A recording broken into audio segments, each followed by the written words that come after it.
So we have some very knowledgeable panelists here tonight, and we're very fortunate, and we have Tom Hall, who is going to videotape it. So we will be putting out the link when he gets that to me in our email, and I would really urge people to send it around to other people. That is a way that we can get the message out. I wanted to just say that this event is put together by the Global Peace Collective of the Rocky Mountain Peace and Justice Center, and we're a group of about 10 people who get together every couple of weeks and look at key issues that are happening in our society regarding U.S. militarism and U.S. government policy in regard to other countries. And we are very interested in activating the public to reduce the threats that the United States government is leveling at other countries around the world. And every week we do an anti-war demonstration down at the corner of Canyon and Broadway, and we invite anyone who wants to join us. And that's on your flyer. We would like to see the U.S. military budget cut and redirect those funds to basic needs for people who are suffering. I'm sorry? It's still reverberating. It's still reverberating. Okay, well, okay, is that better? Yeah. Okay. You know, our event tonight is, as I said, we have some very knowledgeable people, and I'm glad that Tom came today to videotape it, because I'd like to spread the word far and wide to people. I just wanted to mention, I handed out a flyer, and on the back it talks about things that you can do to help prevent nuclear war, and I urge you to take whatever actions you can to become involved in any way you can on this issue. We are in a very dangerous time, and I would say most of it is, in terms of nuclear war, because of the actions of the United States government, primarily. And of course, our main, the main country that we are in this kind of a situation with are the two nuclear superpowers, which are the United States and Russia. I wanted to point out that I did hand out this flyer so people would have gotten it. Next week, David Barsamian, who will be one of our panelists tonight, will be talking about why you can't trust corporate media. And David really has 40 years of experience, David, in this area, or 50?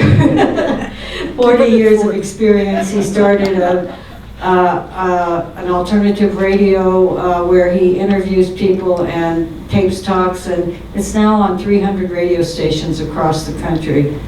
So I remember David was just getting started on this when I first moved to Boulder. So really, congratulations, David. I'm going to be introducing you a little more, but I just wanted to point that out. And we have other events coming up. I'm not going to go into the details about those, but we do urge you to come out to any of those that you can. Finally, I wanted to pass out a map that I came across maybe a year ago, and I brought it to the collective. And it's the U.S. NATO bases and missile defense deployments near Russia. You know, all over Europe, really, East and Western Europe, Africa, and then also U.S., Asia, Pacific bases that are surrounding China. And you know, sometimes they say a picture is worth 1,000 words, and I think when you look at this, you really understand the anxiety and concern that both China and Russia have regarding what the United States might do, particularly given a lot of the rhetoric that has been going on, not only under the Trump administration, but under Obama as well, and under everyone before that, since the Soviet Union fell apart. So I think this is a really, if you just kind of let this map sink in. Okay, I'm going to move on. So we have 4 panelists tonight, and We're going to start with Judith Mulling, and I'm just going to introduce all four of our panelists first, and then we'll start with Judith. Judith is a mother of two and a grandmother of three and a practicing psychotherapist. She's on the staff and spokescouncil of the Rocky Mountain Peace and Justice Center. She coordinates the Nuclear Nexus Project, working to end local hazards and the global threat. And she facilitates the Rocky Flats Nuclear Guardianship weekly meetings that are currently focused on keeping Rocky Flats closed to the public forever. As a co-director of the Colorado Coalition for the Prevention of Nuclear War, she focuses on the global threat by acting to deal nuclear missiles based in Colorado as a step toward nuclear abolition. She is vice president of the board of the National Alliance for Nuclear Accountability. Ron, who is right here, is a retired professor of biostatistics. Since his retirement in 1991, he's been an activist for peace and social justice. He's focused on foreign relations as well as working on domestic social justice issues such as healthcare, social security, and the U.S. budget. His columns have appeared on numerous websites and in numerous newspapers in Colorado. His letters have also appeared in the Christian Science Monitor and the Financial Times. In his spare time, Ron ran for Congress and for government as a candidate of the Green Party. Yeah. Moji Aga is that how you say it? Aga is an Iranian, and that's Moji's here in the blue shirt. He's an Iranian-American reformist Muslim Sufi monk or dervish with a vow of poverty and service. A bilingual poet and writer, his writings include a book on how to quit smoking naturally. A Chomskyan activist for 4 decades, he has had extensive academic, professional, and clinical backgrounds in psychology, cultural, and ecological studies, and in conflict understanding and healing. Moji's peace, human rights, democracy, interfaith dialogue, and earth activism has been endorsed by Noam Chomsky, Cornel West, and the Charter for Compassion's founder, Karen Armstrong. His nonviolent decolonization analysis of Iran's nuclear issue has been praised by many, including the experts above. And finally, David Barsamian, who is sitting next to Judith. David is one of America's most tireless and wide-ranging investigative journalists. He has altered the independent media landscape, and that's no exaggeration. His weekly radio program, Alternative Radio, is now in its 32nd season. His books with Noam Chomsky, Iqbal Ahmed, Howard Zinn, Tariq Ali, Richard Wolff, Arundhati Roy, and Edward Said sell around the world. His new book with Noam Chomsky is Global Discontents, Conversations on the Rising Threat to Democracy. He lectures on world affairs, imperialism, capitalism, propaganda, the media, the economic crisis, and global rebellions. He's received many awards, and I'll just name them. The South Asian Network for Secularism and Democracy presented him with their Lifetime Achievement Award. He's also gotten the Media Education Award. He's gotten ACLU's Upton Sinclair Award for Independent Journalism. He's gotten the Cultural Freedom Fellowship from the Lannan Foundation, and he has also been named one of the top 10 media heroes from the Institute for Alternative Journalism. In the world. So thank you all for being here, and we'll start with Judith, and then we'll just go straight across. Okay, thank you. Go ahead, Judith. And tell me how close I need to be to this. Is that fine?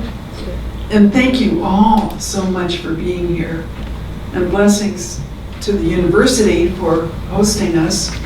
And to Tom, probably he was the one who was able to secure this room.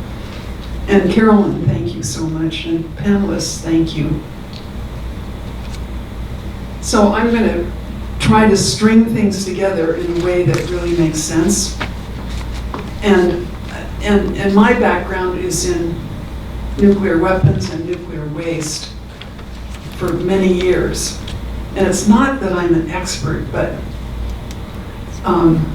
you'll hear what I have to say.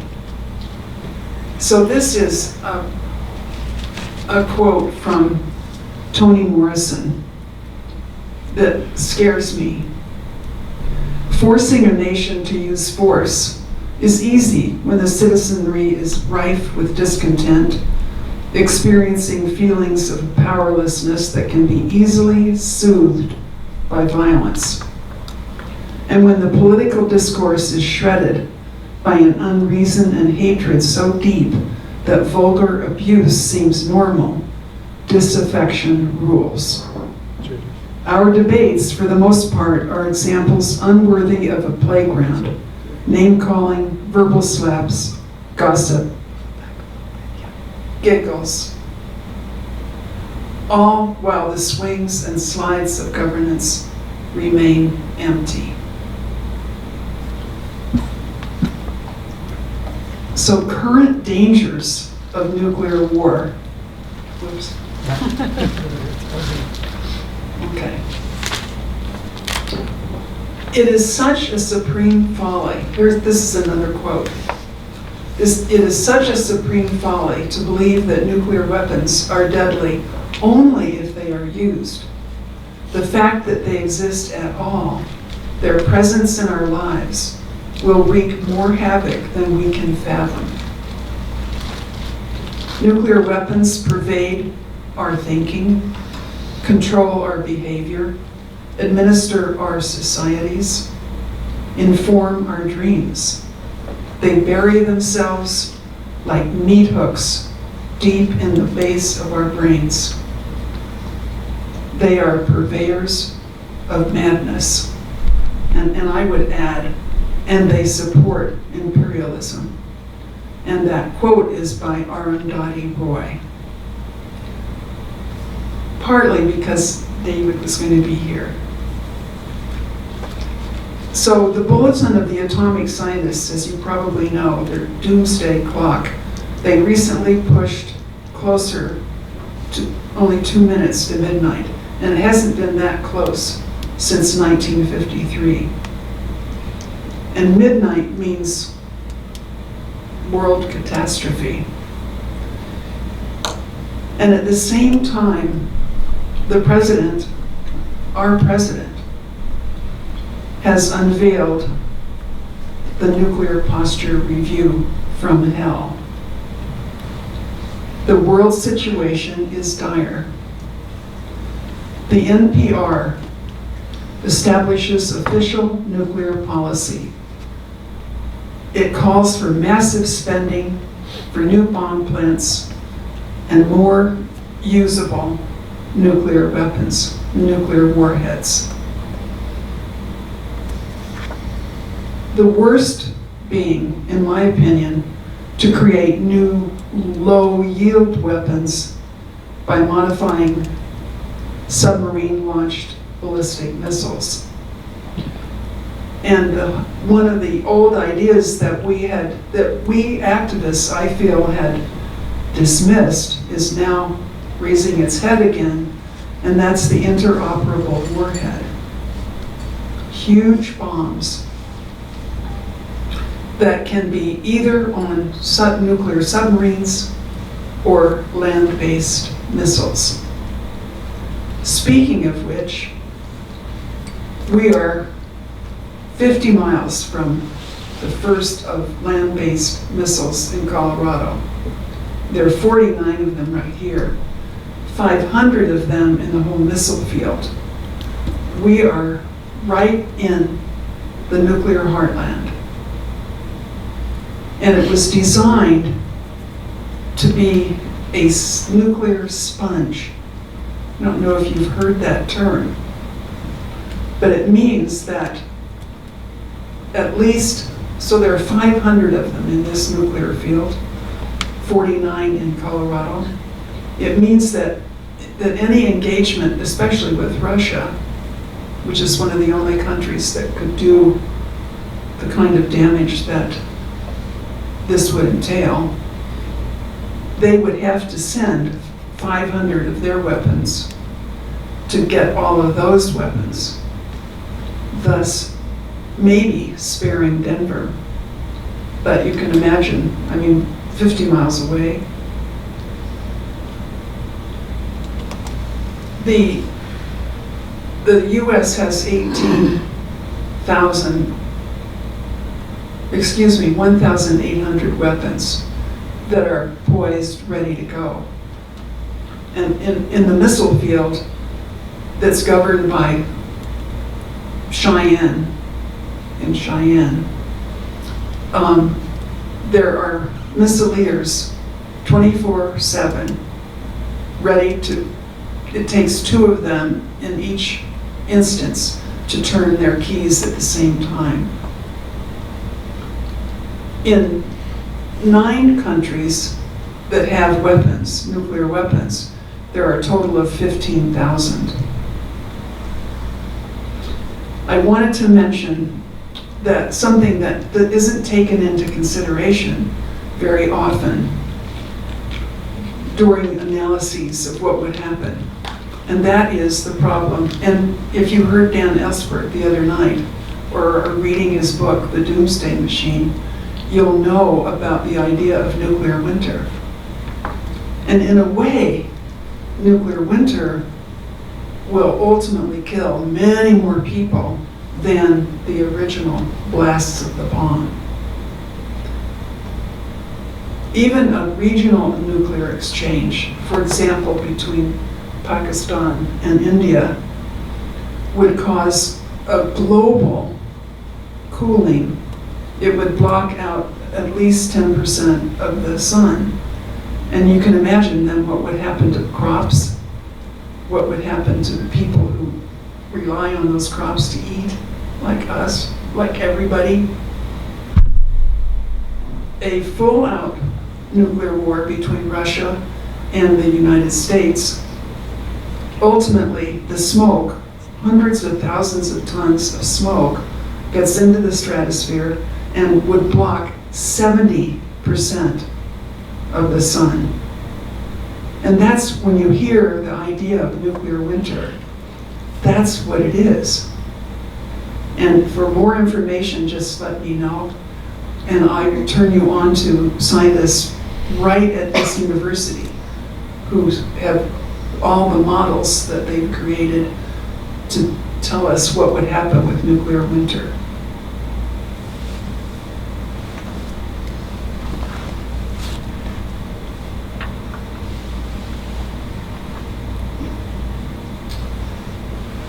This is a little summary of the Nuclear Posture Review by Kathy Crandall Robinson. And she is the senior policy consultant for the Livermore Tri-Valley Cares. Even though she's in DC, but she is an old, marvelous activist. In fact, she's planning part of our DC days that's coming up, our lobby trip. And there are 5 of us going from the Rocky Mountain Peace and Justice Center to Washington, D.C. I'm really sorry.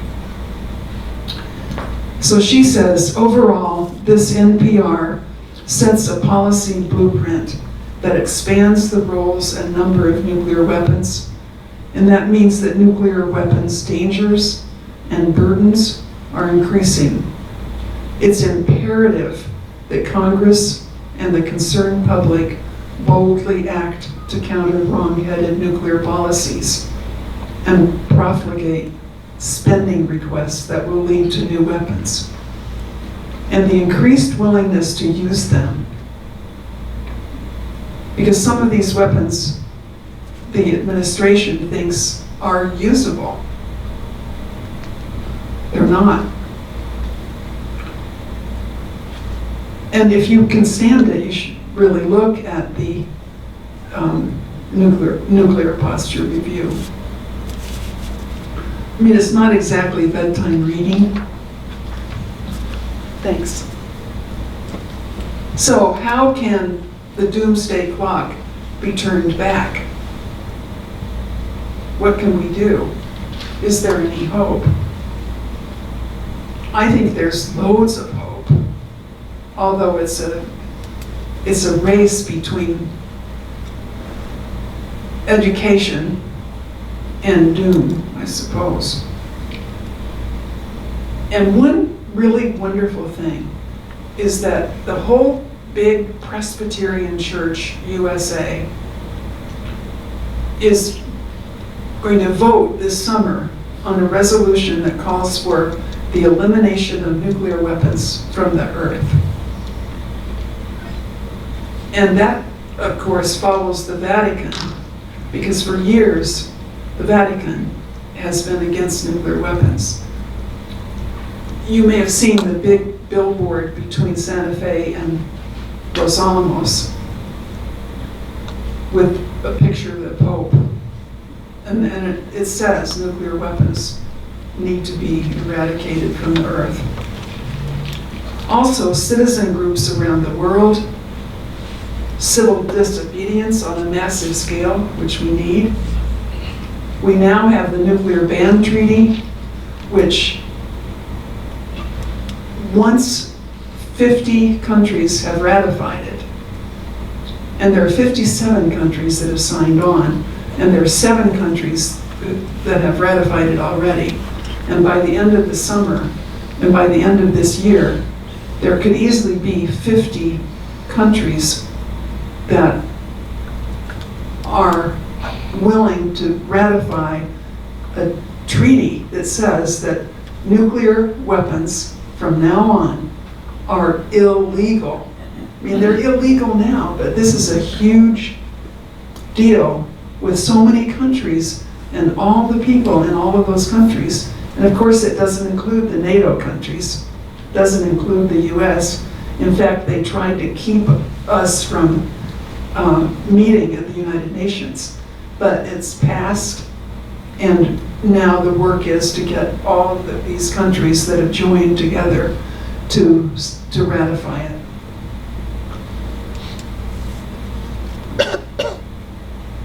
So we've got our work cut out for us, and there is hope. And thank you very much for listening so carefully to what I had to say. Thank you.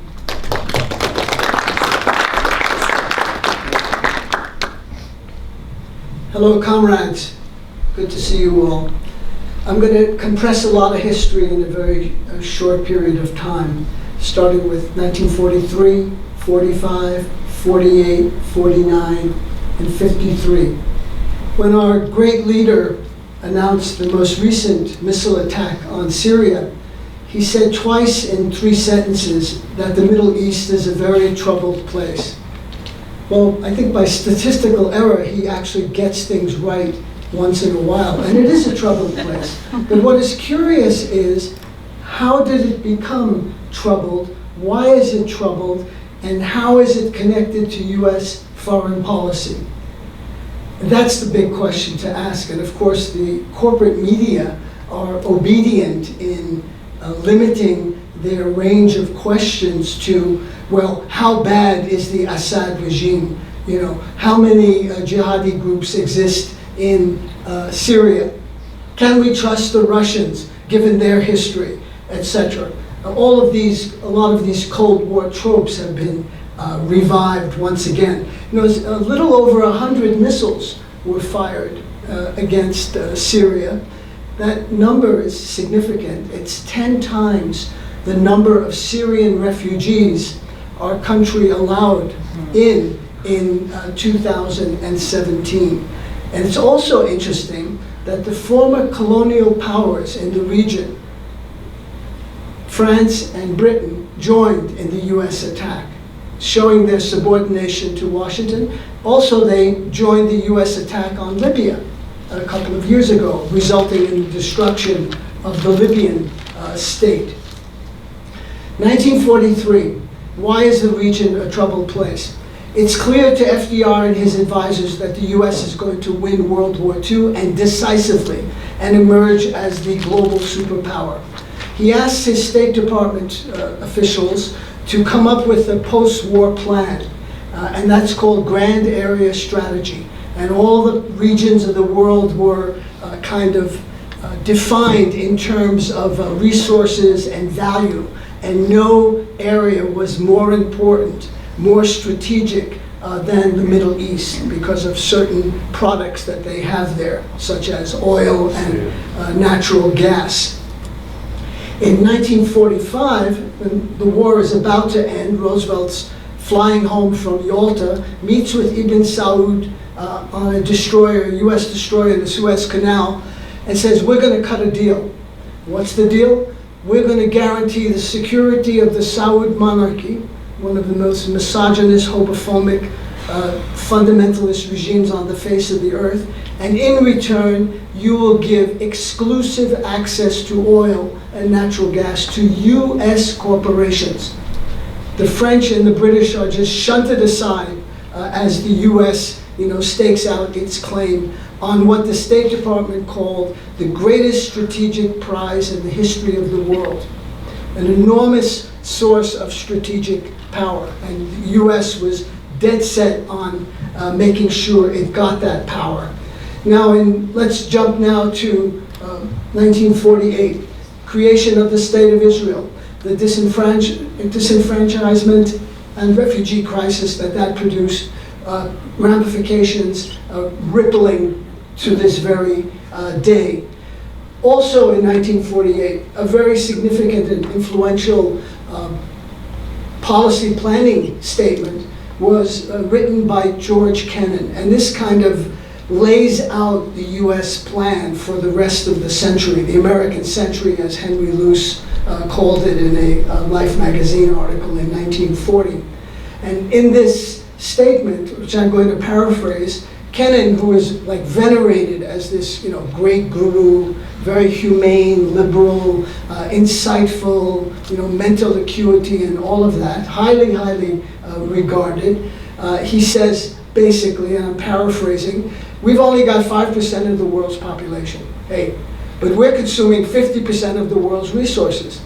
How are we going to maintain this disparity is the major challenge facing US policy planners in the coming years. And that can be done, Kennan said, by creating a system of alliances. Like the old Roman Empire, like the old Persian and other empires, a system of satraps, a system of dependent states that are yoked to the mother state, in this case, in Washington, D.C. Now, since Kennan wrote that in 48, obviously those numbers have changed quite a bit. The US population is maybe now 3.5% of global population, and we are consuming maybe 25 to 30% of the world's resources. But nevertheless, that's the guiding principle. The next year, what happens? There was a democratically elected government in Syria. It's overthrown in a military coup supported by the United States. One of the many coups that flowed out of US post-war policy. The big threat to American interest, which means oil, is independent Arab nationalism. And so a system of non-Arab states is constructed. Pakistan, Turkey, and Iran significantly. Iran is actually the most powerful force in this troika. They are going to be the local cops on the beat, as Nixon's defense secretary called it, Melvin Laird. They're going to control things, but if things get out of hand, then Washington will step in, as they have done so many other times in the Middle East. Independent Arab nationalism represented by Gamal Abdel Nasser.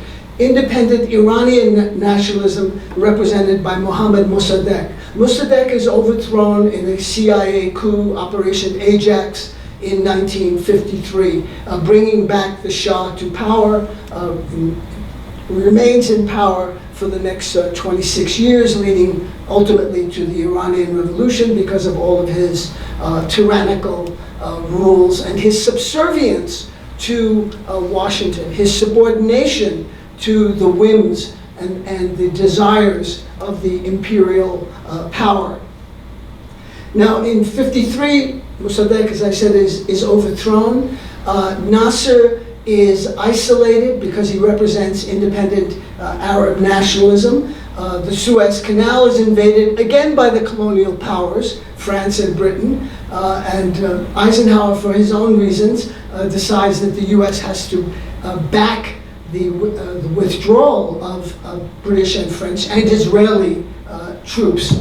So the region is a troubled place for very good reasons, and that is the interference and constant meddling of the United States of America. It's really interesting when you see the corporate media and, you know, more refined media like NPR and PBS that some of us may listen to.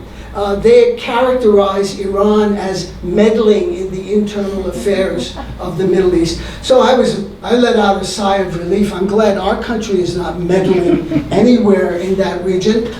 Look at this map. The only country that doesn't have a US military base is Iran. Duh. So Iran, independent nationalism has to be resisted. It has to be crushed. They want total subservience to Washington's policy. Now, the IAEA was created by the UN to monitor the development of who has nuclear weapons, who's trying to develop them, etc. 3 major countries are not signatories: India, Israel, and Pakistan. They have a mulligan, as it were, a free pass to do whatever they want with nuclear weapons, and all 3 of them have the ballistic missiles to deliver those weapons. Iran is a signatory, one of the first signatories, I think, in 1967 when the IAEA was set up. They have been under intense scrutiny by various regimes in Washington, but this one in particular, because it looks like on May 12th, according to the French President Macron, our great leader is going to not rule that Iran is in compliance with the IAEA stipulations and conditions. There is a slight problem with the nuclear deal with Iran, and that problem is it's working. It's effective. The IAEA sent 10 inspection teams to Iran and came back saying that Iran is in full compliance. Now, our very belligerent and bellicose embarrassment to the UN, as I call her, Nikki Haley, she's an embarrassment, also called an ambassador.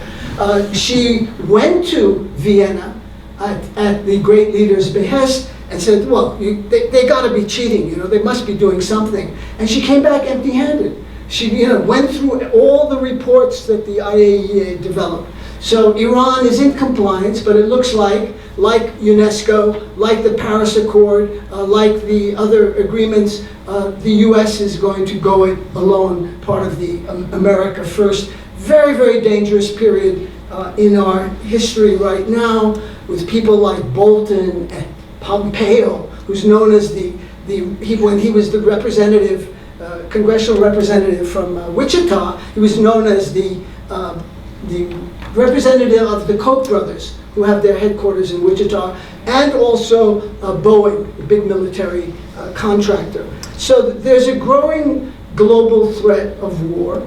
The US is felt not to be trusted because it post facto moves the goalposts. So the things that they are accusing Iran of, and we can talk about that, meddling in the internal affairs of other countries in the region, you'll see that Washington has changed the rules of the game. None of those things that Iran, its behavior is being monitored, none of those things are in the treaty. The treaty is about non-proliferation of nuclear weapons. It's about the development of centrifuges. It's not about eye makeup. It's not whether the Colorado Rockies are going to get into the playoffs this year or the Cleveland Indians will win the World Series. It's about none of those things. But again, Washington, because of its imperial hubris, decides that it can change the name of the game and the rules as it wants to. So we're in a very dangerous period.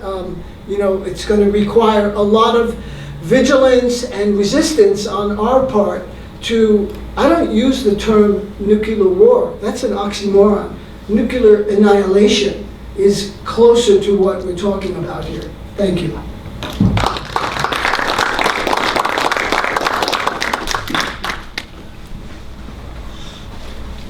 Good evening, and first I want to thank God and the center and beautiful panel that we have, other co-panelists, for the opportunity to be here to talk about peace and decolonization.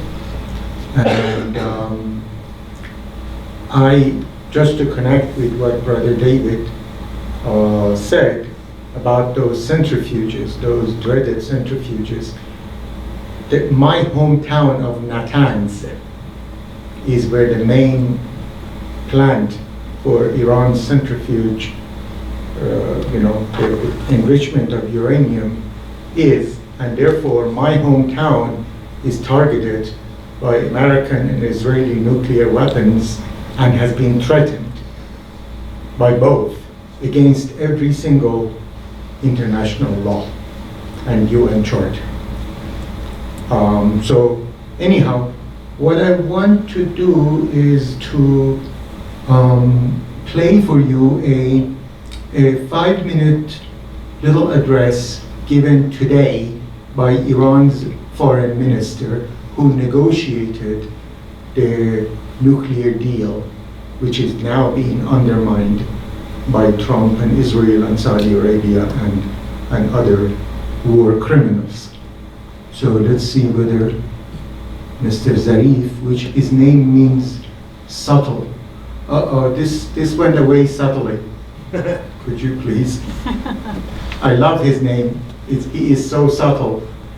And he's been, by the way, analogized to Dr. Mossadegh, who was overthrown in 1953, and he carries the mantle of moderation and nonviolence.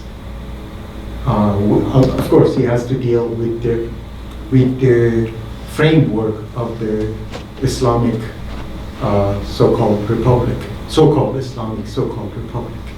So let's listen to Mr. Zarif. Hopefully this sound is going to be audible.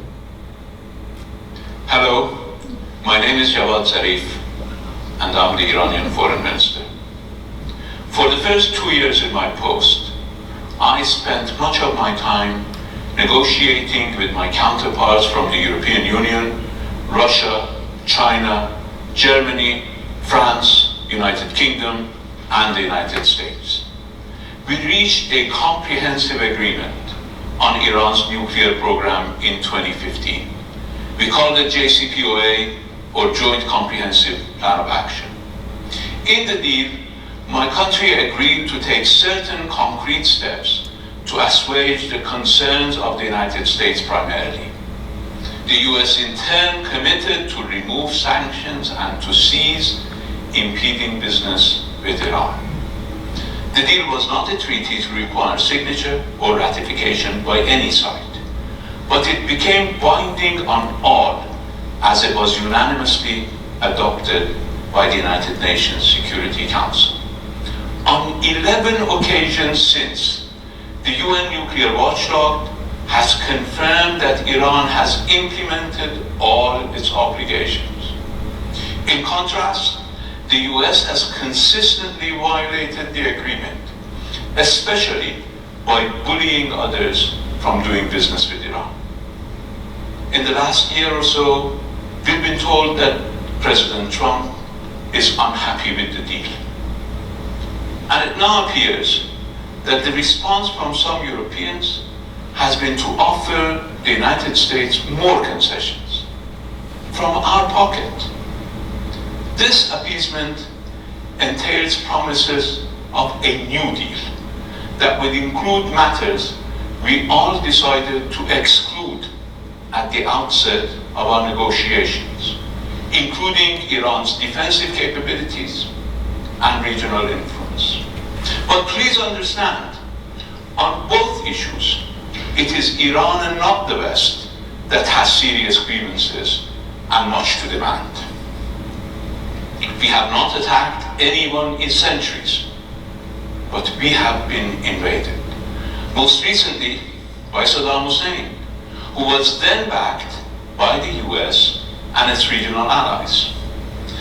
The West even actively prevented us from buying rudimentary means of defense, even as Saddam Hussein showered both Iranian civilians and soldiers with chemical weapons. Despite that haunting experience, we still spend a fraction of countries like Saudi Arabia and the United Arab Emirates on defense. And our missiles have a shorter range than those of Saudi Arabia. And unlike US allies in the region who have brainwashed, financed, and armed groups such as Al-Qaeda, the Taliban, and the ISIS, we have been pivotal in defeating these extremist thugs. Let me make it absolutely clear once and for all. We will neither outsource our security, nor will we renegotiate or add on to a deal we have already implemented in good faith.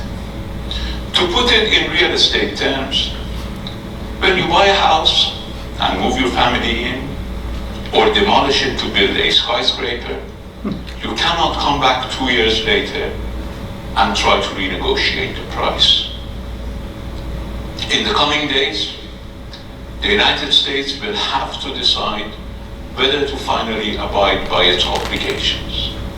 Iran stands firm in the face of futile attempts at bullying. But if the US continues to violate the agreement, or if it withdraws altogether, we will exercise our right to respond in a manner of our choosing. Bluster or threats won't get the US a new deal, particularly as it is not honoring the deal it has already made. Relying on cartoonish allegations, rehashed from more than a decade ago and dealt with by the IAEA, to make a case for nixing the deal has fooled no one. Thus, the US is well advised to finally start honoring its commitments, or it, and only it, will have to accept responsibility for the consequences of not doing so. Thank you for listening, and good day. I'm just going to go to the next one. So please shut it up. One thing that I forgot to say at the beginning is to acknowledge, because we're dealing with decolonization, struggles for decolonization. I was at Standing Rock the last 2 months of 2016, and I want to acknowledge that this land that we are sitting on, regardless of how far past an immigrant we are, belongs to the indigenous people of the Turtle Island, in this case, to the Arapaho, Cheyenne, Utes, and some other tribes that have either lived here or have benefited from this land. So we owe our presence, our breathing the air here, to our native brothers and sisters. And so this is something, by the way, that I'm going to be focusing on a little bit more on the 22nd, this thing that I'm organizing on the 22nd, No War on Iran, and no to war, yes to decolonization.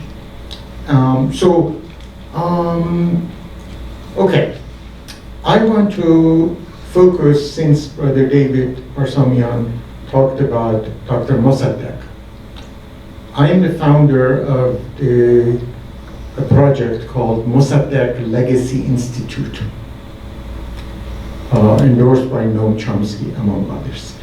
And Dr. Mossadegh, who is a spiritual, if you will, forefather of the non-aligned movement, neither east nor west. He said internal despotism and external colonialism are two sides of the same coin. At the time, internal despot was the Shah, the US puppet, and external colonialism was, of course, the British and then American colonialism. And so they had a relationship like today's Saudi Arabia. The internal despot and the external colonial power are collaborating directly. They need each other directly, as Brother David mentioned. In today's Iran, there is an unelected regime, let's call it, whose main figure is Ayatollah Khamenei. And then we have an elected government whose president is President Rouhani. Now, I am trying to further the nonviolent struggle of the Gandhi of Iran, Dr. Mossadegh, in advancing, standing up to both internal despotism and external colonialism. And in the case of the Ayatollah Khamenei, if I go back to Iran, I'll be arrested for being a Sufi as well as being part of Iran's green movement. Ayatollah Khamenei, as the internal despot, he is dependent on external colonial powers, Saudi Arabia, Israel, and of course the US, as enemy.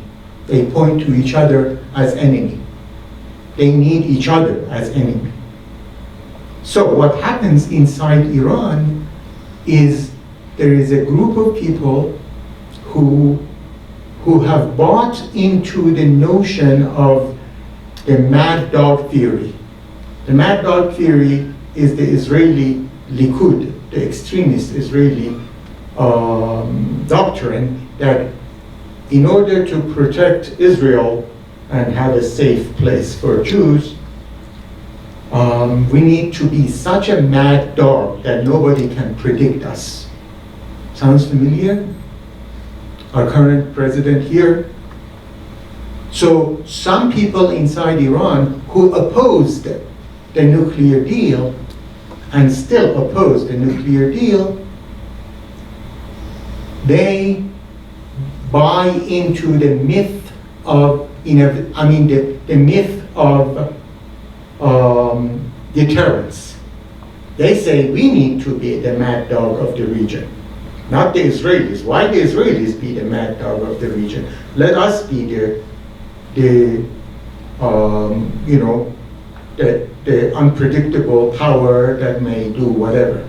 That's an extremely small minority within Iran's unelected component. By far the majority of the people, as well as by the elected government, they are for Mossadegh. Dr. Mossadegh said, neither east nor west. Neither east nor west is a foundation of Iran's foreign policy after the revolution. And on top of Iran's entrance to the foreign ministry, which is where Dr. Zarif works, is written, neither east nor west. Because that's the foundation of nonviolence, i.e., we're not going to be dependent on the savagery of the so-called civilized West for our protection, nor do we want to rely on the savagery of the East, quote unquote. At the time, we're dealing with the Soviet Union. And so what has happened is that as a result of colonialism poisoning modernity,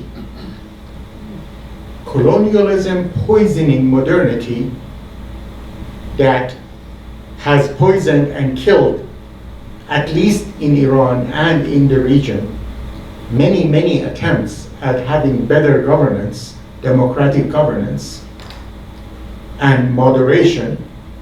Every time the people of the region have tried moderation and essentially nonviolence, because the colonial foundation is built on savagery and violence, as my native brothers and sisters know, that attempt, those leaders have been gotten rid of. So Dr. Mossadegh was the latest one in Iran, and we know that what has happened as a result of his overthrow. Radicalization, people went, after 25 years of the Shah's dictatorial rule, of which some of my relatives were victims, people said, okay, well, Iranian Gandhi style, relying on our own strength, sometimes called nationalism incorrectly, doesn't work. So we should try, as in the case of the South America liberation theology, we should go to the mosque for relief against colonialism. Hence the birth, as a successful form after Iran's so-called Islamic Revolution, of Islamic radicalism. So if Mossadegh had not been overthrown by the CIA, by colonialism, not because they were mad at loss of control of oil, Iranian oil, but because no third world country should be allowed to stand on its own feet, independent of the savage colonial powers. That's what they were afraid of. They were afraid of, and they are afraid of now, which is why they are sabotaging Iran's nuclear deal.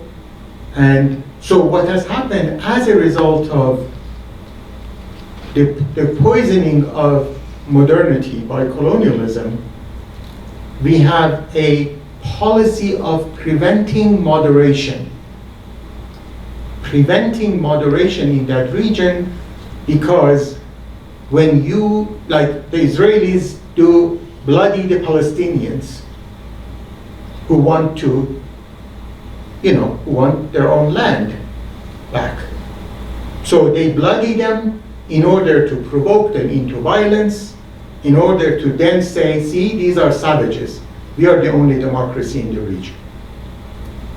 So preventing moderation is a colonial project in order to demonize and dehumanize people in the region. Why? Because you have colonial outposts. Israel, Saudi Arabia, the Egyptian generals that did a 1953 coup.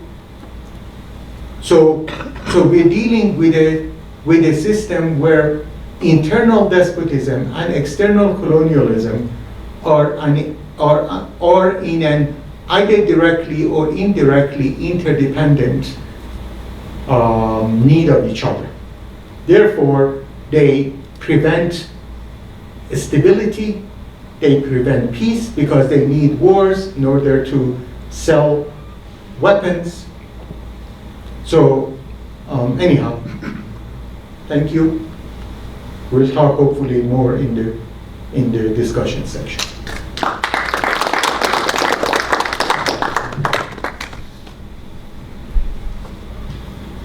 Well, I just want to echo the thanks for you all to be here tonight. I wish there were more of you, but I'm happy that you're here. So I'm just sitting here thinking about lots of different things as I listen to my fellow panelists, and I appreciate what I have heard greatly, although it is somewhat disturbing.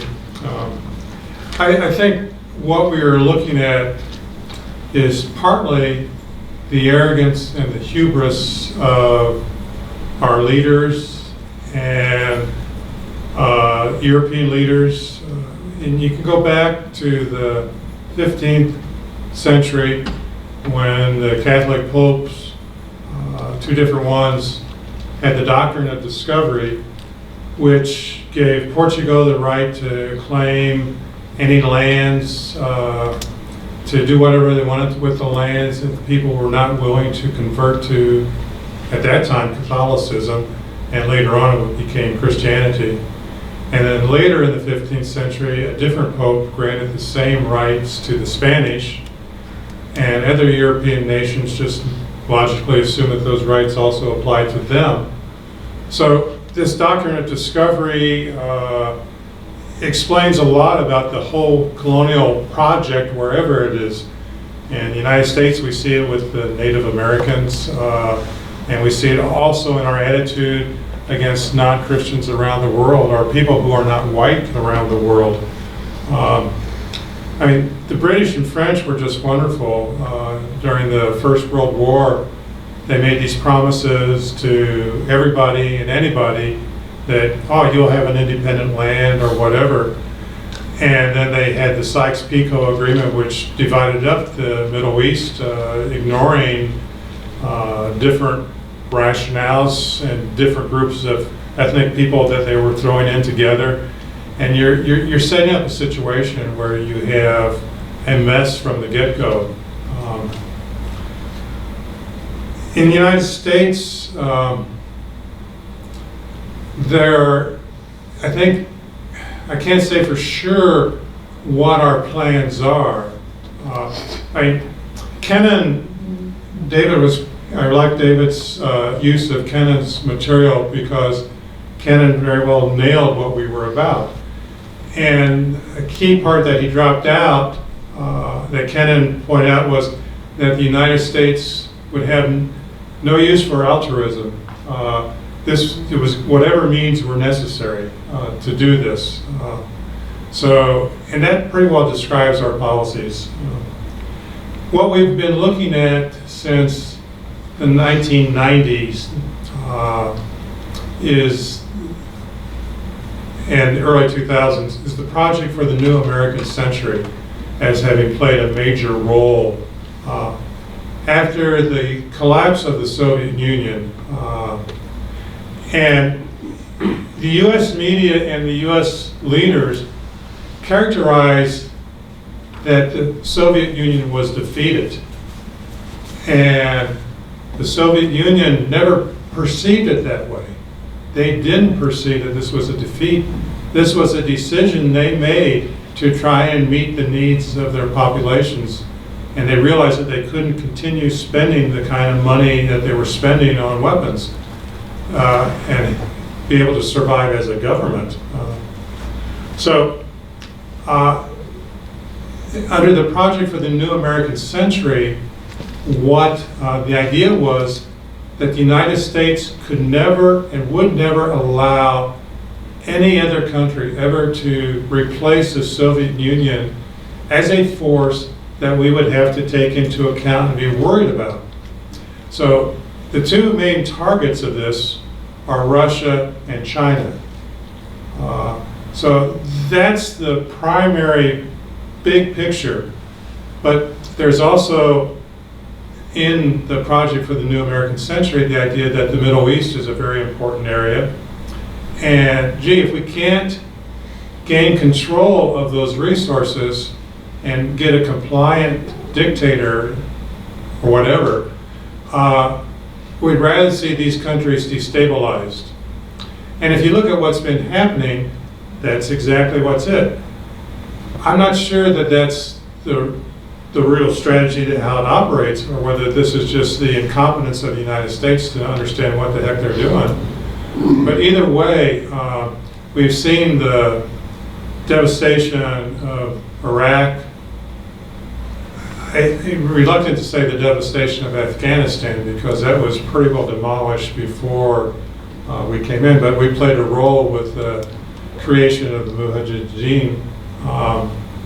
But Afghanistan had just been made far, far worse than it would have ever been if we had not intervened recently, since 2011, 2001. Libya, destroyed. Syria, pretty well destroyed. Sudan has been divided into different pieces, and Somalia is a basket case.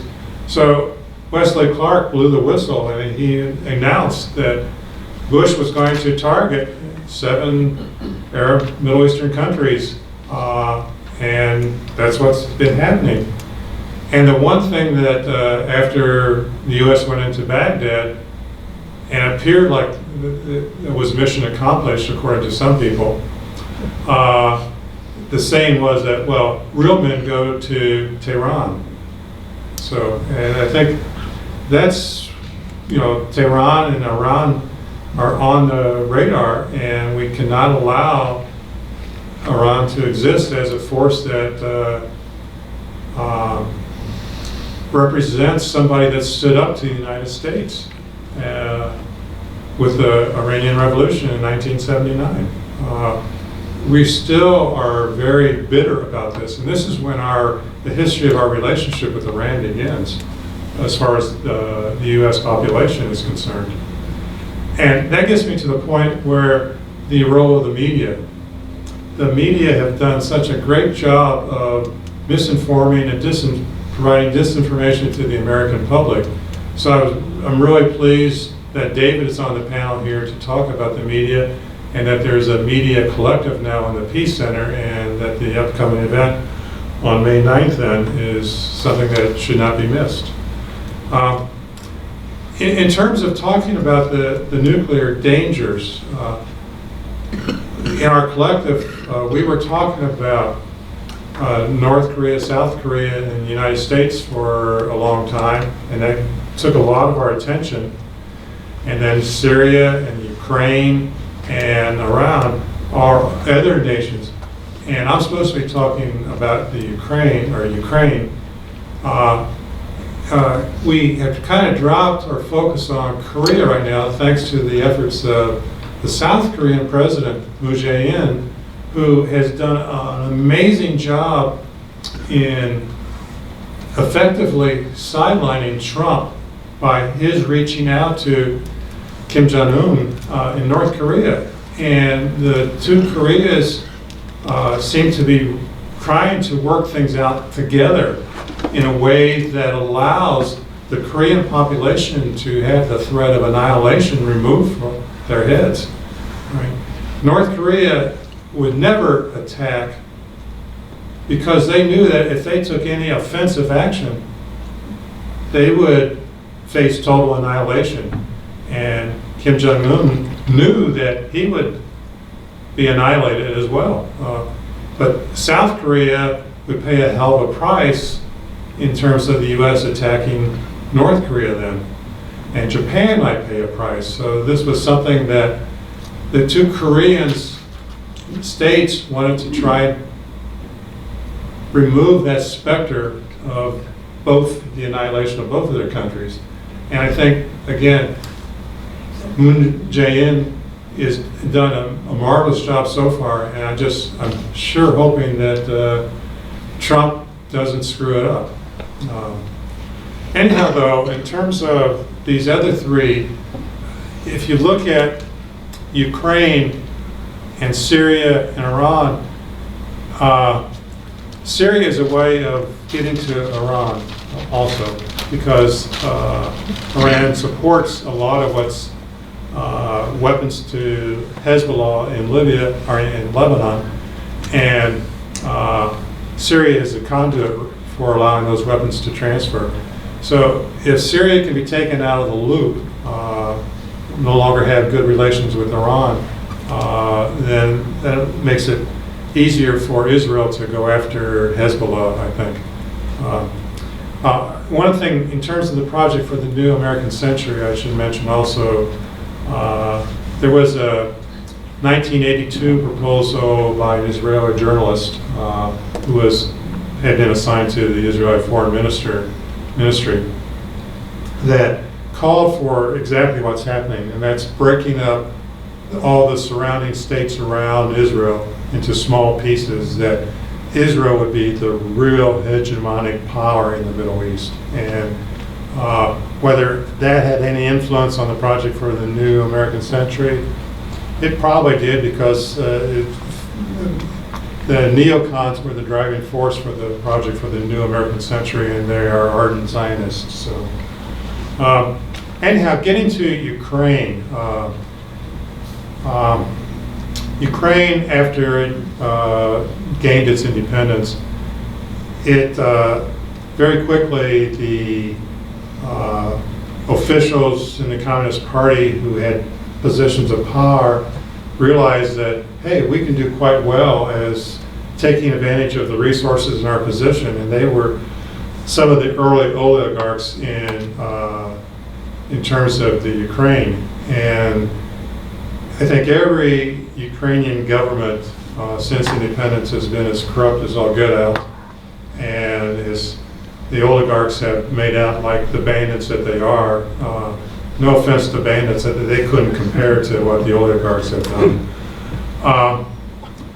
And we have spent $5 billion since 1991, between 1991 and 2014, through groups like the National Endowment for Democracy and other groups designed to accomplish the overthrow of foreign governments that don't toe the U.S. line. And finally, in 2010, Yanukovych, who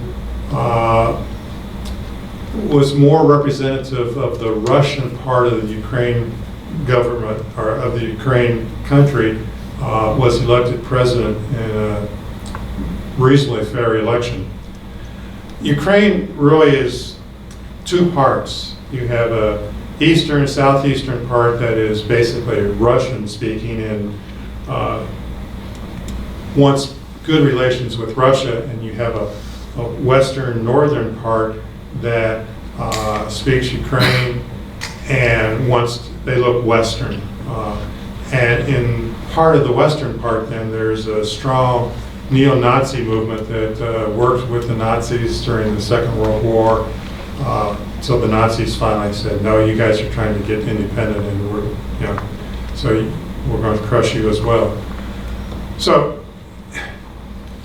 Ukraine is set up as a country designed to fail with these two parts, unless they could come up with some sort of federalism, something like Switzerland or something. And it's not just the two main parts. There are other groups within the Ukraine, but these are the two main groups. Yanukovych was elected in 2010. 2013, Ukraine was basically bankrupt. So he was forced to look elsewhere for funds. The EU and the IMF offered a deal in late 2013 that would have just devastated Ukraine and allowed the EU and the IMF to privatize everything and to come in and pillage Ukraine, take control of the natural resources that the oligarchs hadn't already taken. Putin at that same time said, okay, I'll give you a far more generous deal. Yanukovych said, hey, this is a no-brainer. He took the Putin deal. But the next day, then the protests started against Yanukovych for taking the Putin deal instead of taking the West-leaning deal. And then you had this revolution, or this protesting in the Maidan Square in Kiev that went on for December, January, and much of February. And for the most part, initially it was nonviolent, but then more and more neo-Nazi influence came in and it began to turn violent.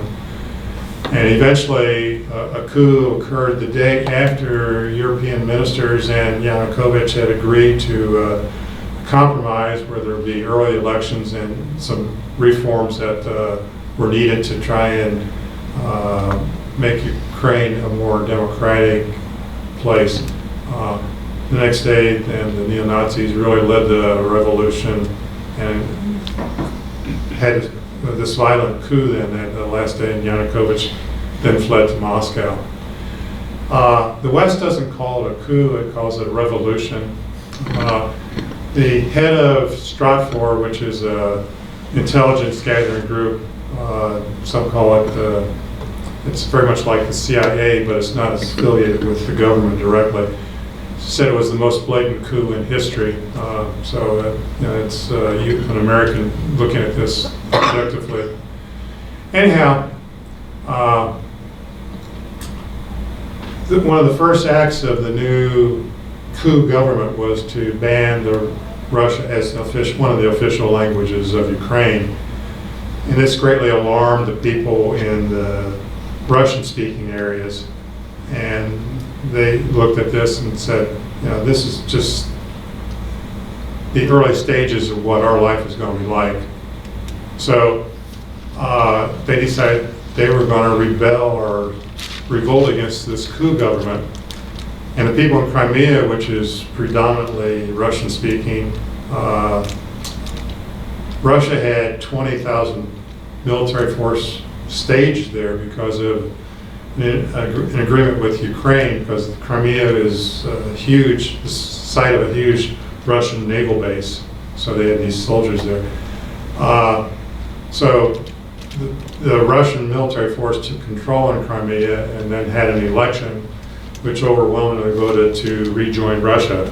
Whether that was the outcome that would have occurred if there had not been a Russian military force there is hard to say for sure, but subsequent poll afterwards said like 80% of the Crimean population would have voted the same way. So anyhow, this is evidence for Russian aggression. And this Russians' actions, which are responses to what the U.S. government has been pushing, are termed aggression by the U.S. media. The U.S. media never called it a coup. The U.S. media calls it a revolution.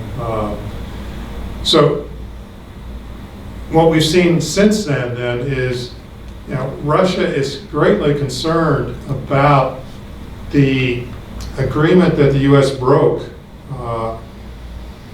in 1991. Chancellor Kohl of West Germany wanted to achieve the reunification of West and East Germany. So they made a deal with Gorbachev, and the Bush administration and James Baker, the Secretary of State, were supporting this deal.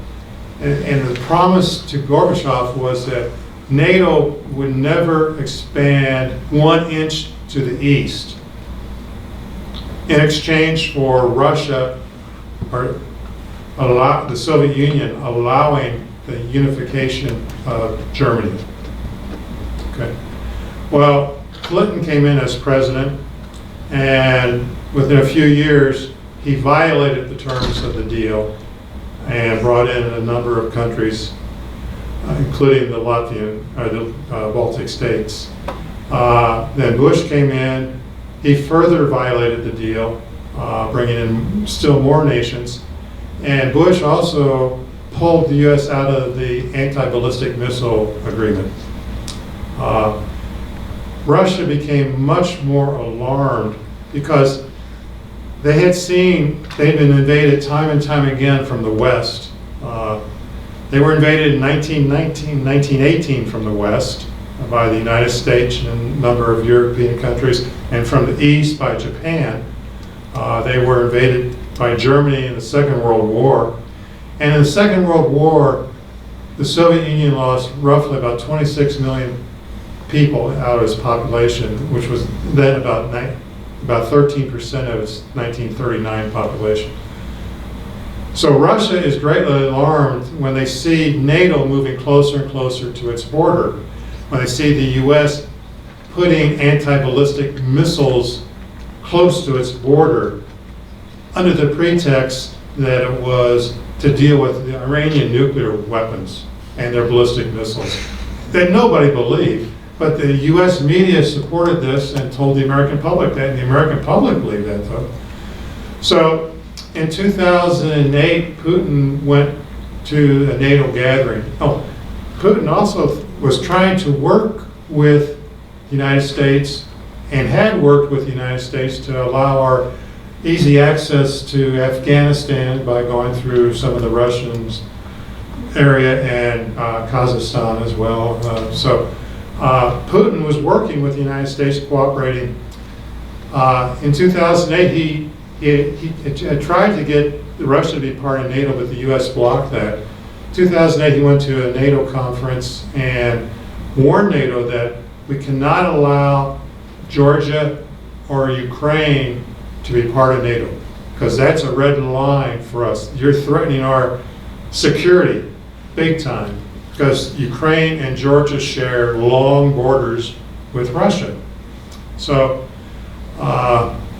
we didn't take that very seriously, though. We just went plunged right ahead, and he did slow the NATO from going forward with Georgia and Ukraine for a while, but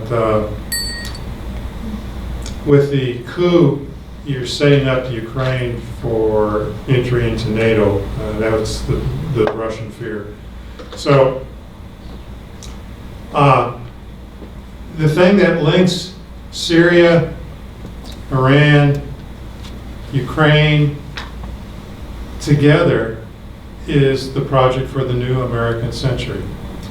And even though Trump came in with proclaiming he wanted to be a friend of Russia, that didn't last very long, as the people that called the shots in the United States made it very infeasible for Trump to maintain this thing. And what we see then is also the media getting in on this and finding every which way to possibly blame Russia for anything and everything, whether it's the election of Trump or whether it's the poisoning of the scientist or the former KGB agent in Britain and his daughter.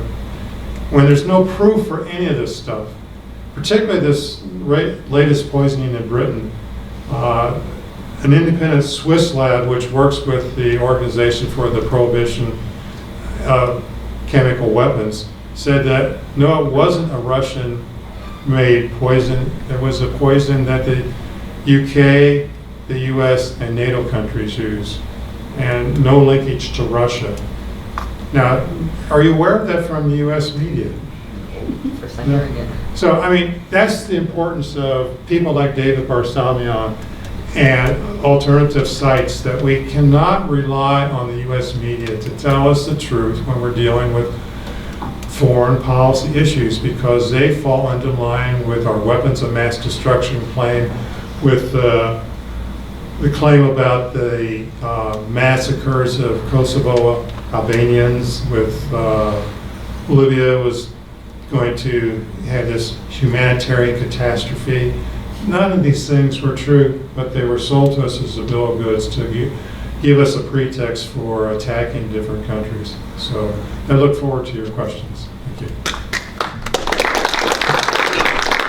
I just wanted to say one quick thing, which is, just to repeat something that Ron said, that the expansion of NATO to the west, to the west, yeah, to the east, I'm sorry, has been very significant for Russia in terms of having missiles, offensive, and then these anti-ballistic missiles very close to their borders.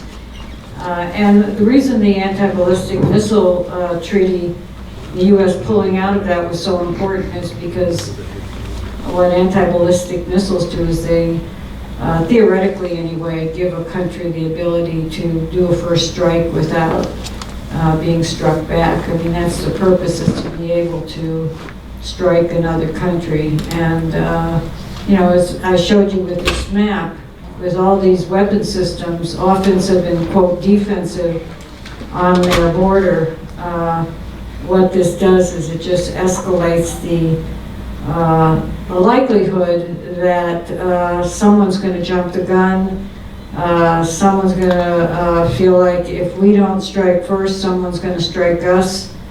So, and a couple of weeks ago when U.S. struck Syria with those 100 missiles, people who are really expert in this area and people who usually don't get alarmed were saying, and Russia was saying at that point, if you kill any Russians, we will attack you, and we will not only shoot the missiles down, but we will also shoot the carrier of the missile, the ships, the planes. So in that situation, it could have been a war between the United States and Russia, and these things can escalate quickly and, intentionally or not intentionally. In a way, it really doesn't matter. As David said, it's nuclear annihilation either way. So I'm going to just stop there. But I want to give the panelists 2 minutes each if anyone wants to respond to anything that has been said. Does anyone want to? Okay, 2 minutes. I have. Okay. I just wanted to, first of all, I am proud to be among these beautiful fellow panelists, so to speak. There is one very often mistaken notion that Iran's support of Syria has something to do with that Shia crescent that connects Iran to Iraq to Syria and to Lebanon. Now, demonization of Hezbollah and demonization of Iran and demonization of Shias as a subset of demonization of Muslims is a colonial and Zionist project. So what is happening in Syria, the reason for Saudi involvement in Syria and indirectly creating ISIS is because the Saudi so-called royal family felt extremely threatened with Arab Spring, especially when Mubarak fell. So then they had lost, quote unquote, their cover that was Saddam Hussein. So they said we need to reestablish the balance of power in the region by taking over an Arab state. So they said, okay, we need to go and foment a war, civil war in Syria. So it's important to understand that so that we don't fall into that demonization story of the Shia crescent. The other thing is that I need to say as a Muslim, especially from Iran, I don't have a problem with the existence of the state of Israel, because if you were to undo colonial creations, then you would have to undo the entirety of the United States history. I support the existence of the state of Israel if Israel behaves like a civilized neighbor in that region and not as a savage, racist hegemon. So, because I protect myself from being called, of course, anti-Semite. I believe the state of Israel's government right now is the deepest, most profound anti-Semitic project on the planet, because it makes the anti-Semites point. Anti-Semites want to prove, and have wanted to prove since God knows how many centuries ago in Europe, that Jews are horrible people. So when the Israeli government foments war in that region and does the doctrine of instability, creative instability, aka the project for the new American century, in order to divide large countries in that region who have enough water, enough resources like oil, enough population, and enough area to divide those countries up and create civil wars in them, creative instability. When a colonial state does that, then I don't like that behavior. I want the Israeli government and the American government to become civilized as opposed to savages.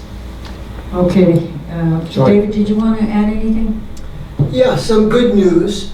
I know we're part of the left here, so we shouldn't be celebrating things, but some extraordinary events have happened in the tiny little Caucasian Republic of Armenia, where an oligarchy has been overthrown after sustained nonviolent demonstrations. The country was virtually shut down.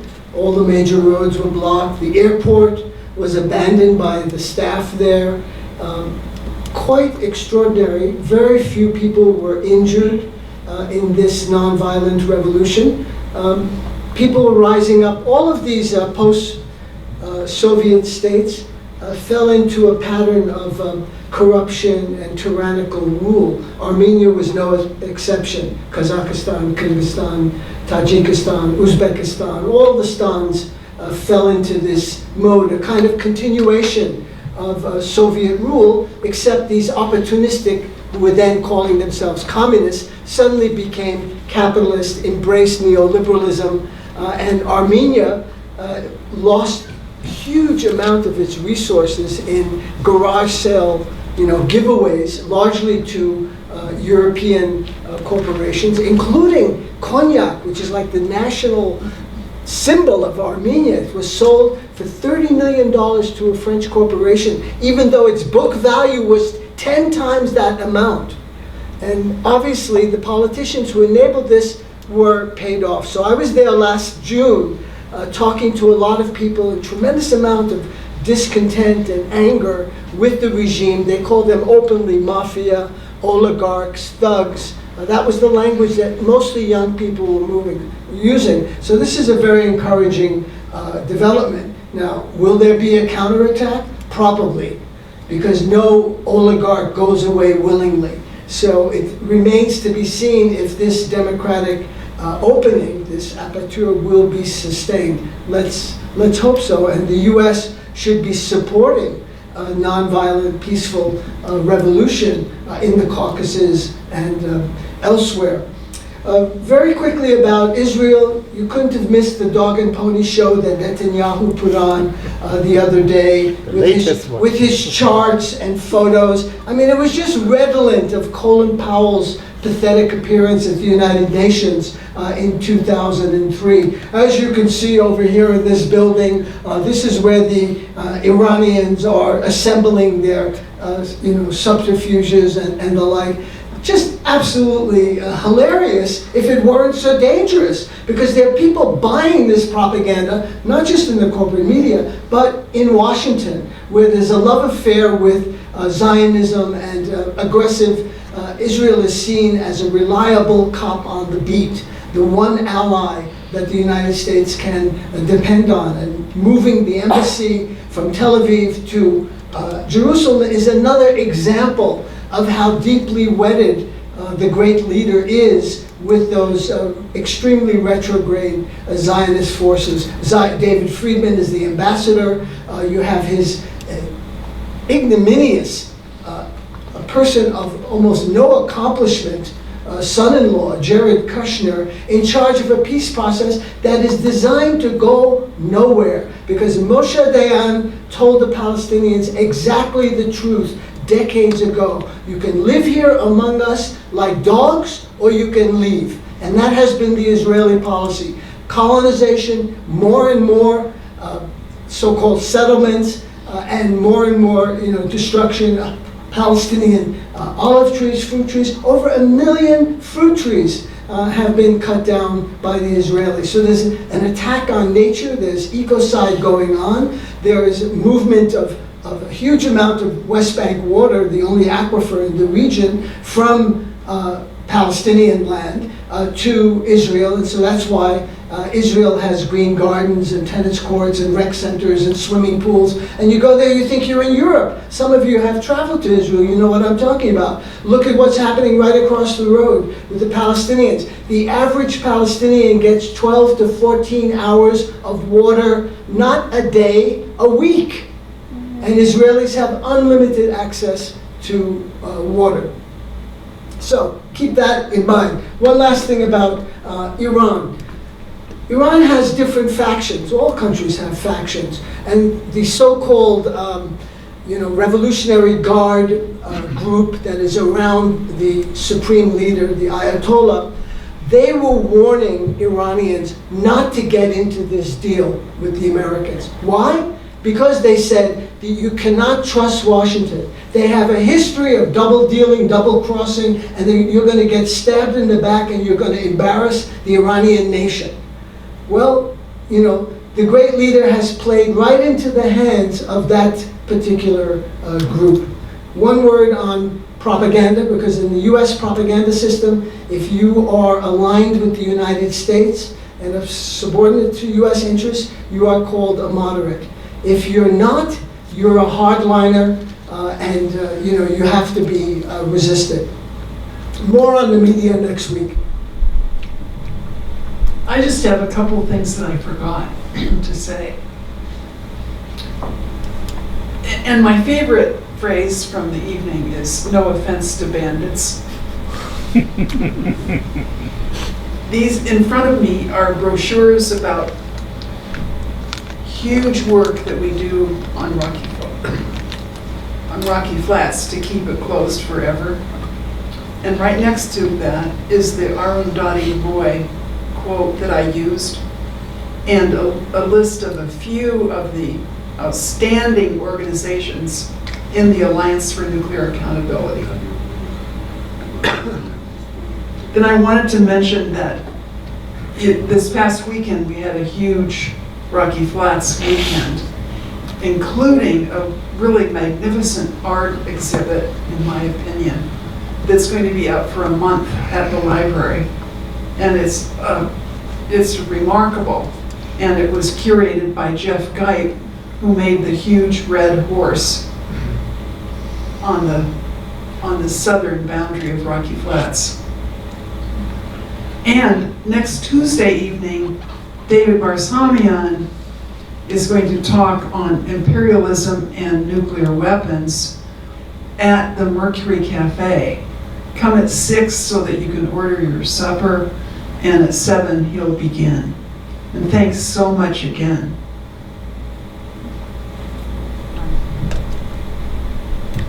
Yeah, just two quick points I forgot to say. George Kennan was asked by Thomas Friedman about the expansion of NATO in 1996, and he said it would be a strategic blunder of epic proportions. And in 1998, when the US Senate approved the expansion of NATO, Kennan said, there was no need. Why do this? Nobody was threatening anybody else. This is just stupid. Russians will eventually react, and they will react in a strong way to this. And he was right.